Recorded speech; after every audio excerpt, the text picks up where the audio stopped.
Liverpool makes decision on Darwin Núñez transfer ahead of Hugo Ekitike's arrival. Ornstein gives update on Guehi as Palace star set to leave sooner or later amid Spurs' interest.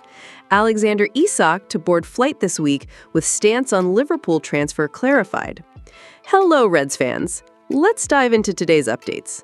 Liverpool could be open to loaning out Darwin Núñez with an obligation to buy, according to recent reports. The Uruguayan forward appears to be out of Arne Slot's plans for next season, especially with Hugo Ekitike expected to arrive and lead the Reds' attack at Anfield.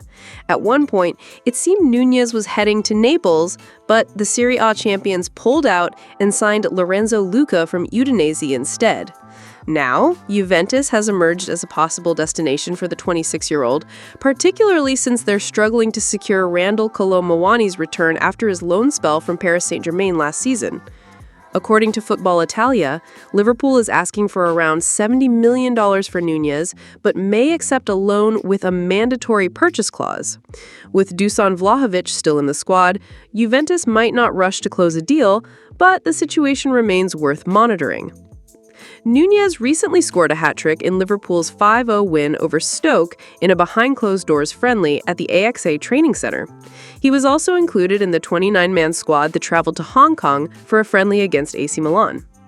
The Reds will face Yokohama F. Marinos in Japan during their Asian tour before returning to England for friendlies against Athletic Club at Anfield on August 4th. Darwin Núñez is one of several players who could leave Anfield before the transfer window closes. Federico Chiesa, Harvey Elliott, and Luis Diaz also face uncertain futures. Chiesa was the most notable absentee from the Asia tour, with the club citing a minor physical issue, but his absence has sparked speculation about his long-term status. Meanwhile, Diaz is a target for Bayern Munich after Barcelona dropped their interest, which was reportedly linked to Marcus Rashford's move to Camp Nou last year. Lastly, Elliott is evaluating his future at Anfield after starting only 2 Premier League games last season, both after the title had already been secured. Do you think Liverpool should really move on from Darwin Núñez now, or does he deserve another chance under Arne Slot? Marc Guehi of Crystal Palace is at the center of an intense transfer window storyline, with Liverpool emerging as one of the main contenders for his signing. According to respected journalist David Ornstein of The Athletic, there's a growing sense that Palace is aiming to cash in on the defender rather than risk losing him for free when his contract expires next summer. Liverpool's interest in Guehi is well-founded. After winning the Premier League under Arne Slot and his debut season, the club is heavily investing to maintain its competitive edge. The signings of Florian Wirtz, Jeremy Frimpong, and Milos Kerkez already highlight the board's commitment to backing Slot with top talent. But strengthening the defense remains a priority, and that's where Guehi comes in.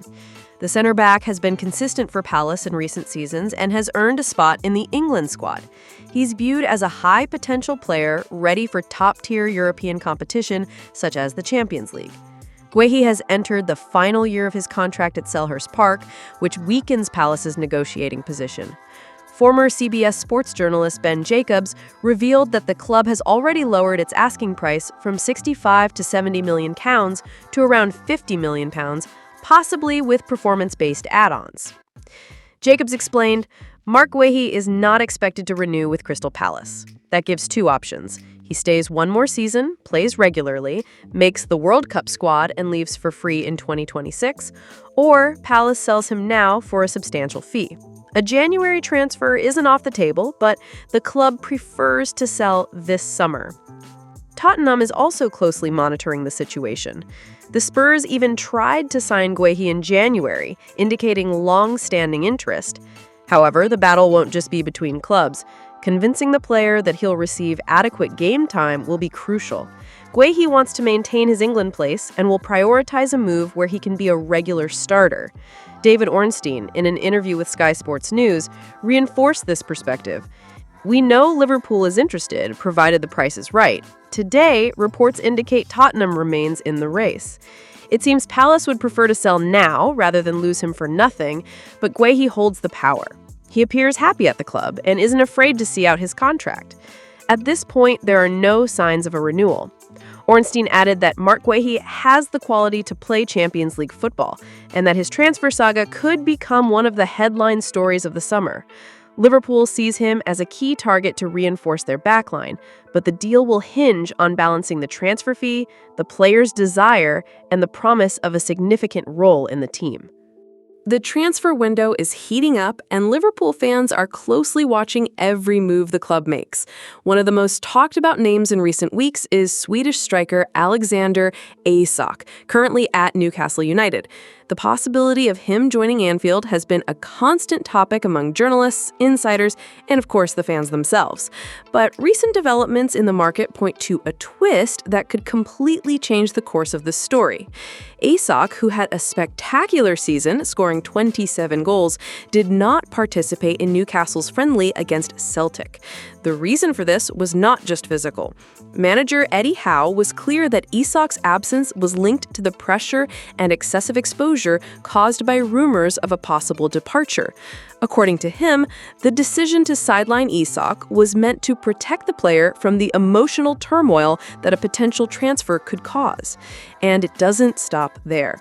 Howe added that despite the club's desire to keep Isak, he cannot offer guarantees in modern football. He said he loves the player both on and off the pitch, that he is respected by everyone at the club, but if an irresistible offer comes in, everything could change. And this is where Liverpool comes strongly into the equation. The Reds have been closely monitoring the striker situation. Reliable sources indicate the club even considered a bid of up to £120 million to sign Isak, who is seen as a complete forward. Technical, fast, tactically intelligent, and a natural goal scorer. Qualities ideal to further elevate Liverpool's attacking level. However, a new piece entered the board. Hugo Ekitike. Liverpool moved decisively and has already finalized a deal with Eintracht Frankfurt for the young French striker. The transfer fee is around £79 million, which alone shows the club has heavily invested in a player for both the future and the present. Ekitike is a rare gem, sought after by several clubs, including Newcastle itself. This drastically changes the scenario. With Ekitike's arrival, the big question arises: will Liverpool still pursue Alexander Isak this window? Considering the club has already spent nearly £300 million on signings so far, the answer may depend on several variables. First, there is uncertainty around the futures of other squad players, such as Darwin Núñez, who has been inconsistent, Luis Diaz, who is attracting interest from other European clubs, and even Federico Chiesa, who has been linked but has not yet moved toward Anfield. Another important factor is Isak's own desire. His agent, Gonzalo Gaitan, made statements that fueled more speculation by saying all options are being considered. This shows that although Newcastle insists on keeping him, behind the scenes, things are moving. If Isak pushes for a move and Liverpool sees him as a true difference maker, a renewed attempt is not ruled out. For now, Isak is expected to join Newcastle's squad for the Asia tour, but the feeling is that the saga is far from over. His staying depends on a contract renewal with a salary increase and a stable environment at the club. Otherwise, Europe's big clubs, Liverpool included, could step in. Liverpool has shown a clear strategy by investing in young talents like Ekitike, thinking about both the future and immediate results. Even with Ekitike's arrival, interest in Isak remains alive, showing the club is still looking to strengthen its attack to compete at the highest level, especially in the Champions League. Signing Ekitike does not close the door to further attacking moves. On the contrary, it shows the Reds are determined to build a strong and versatile squad. Thank you very much for watching until now. See you next time.